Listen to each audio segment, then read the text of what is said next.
राष्ट्रिय झण्डा ओढेर देश जलाउने देशद्रोहीप्रति यो नीति तथा कार्यक्रम आश्चर्यजनक रूपमा किन मौन छ?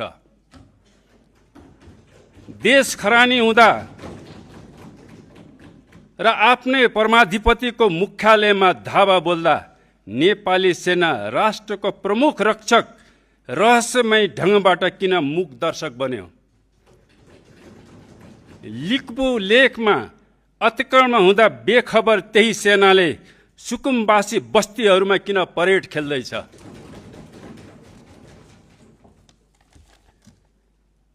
असङ्ग नीतिको खिल्ली उडाउँदै सशस्त्र टिओबीहरूको ताण्डव नृत्यप्रति यो नीति तथा कार्यक्रम किन चुपचाप छ?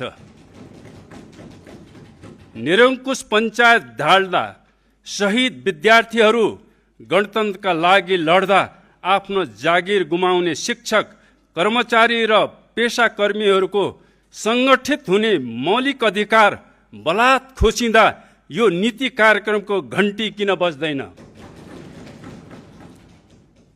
ऋण लिएर विकास हुन्न भन्नेहरूले सरकारको पहिलो बैठकबाटै अरबौं ऋण स्वीकृति किन गर्छन्? शिक्षा, स्वास्थ्य, सहकार्य आदि संस्थाहरूको नियमनको नाममा बलात् स्वायत्त हनन हुँदा किन मसान घाटको मौनता? सुशासन, सुसंस्कार र संस्कृतिको नमुना बन्नुपर्ने प्रतिनिधिले बारम्बार असभ्य र अराजक आचरण प्रदर्शन गर्दा सम्मानित सदन सभामुख किन लाचार र नतमस्तक?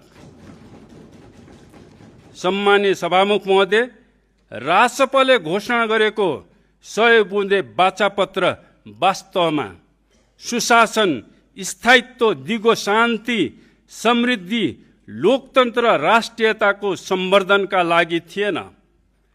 ऐतिहासिक घटनाक्रमले अकाट्य रूपमा के साबित गर्यो भने त्यो बाचापत्र राजसभाको अधिनायकवाद स्थापित गर्ने डिजाइन थियो। त्यसले वस्तुतः नेपाललाई भयङ्कर दुर्घटनातिर धकिलिरहेको छ।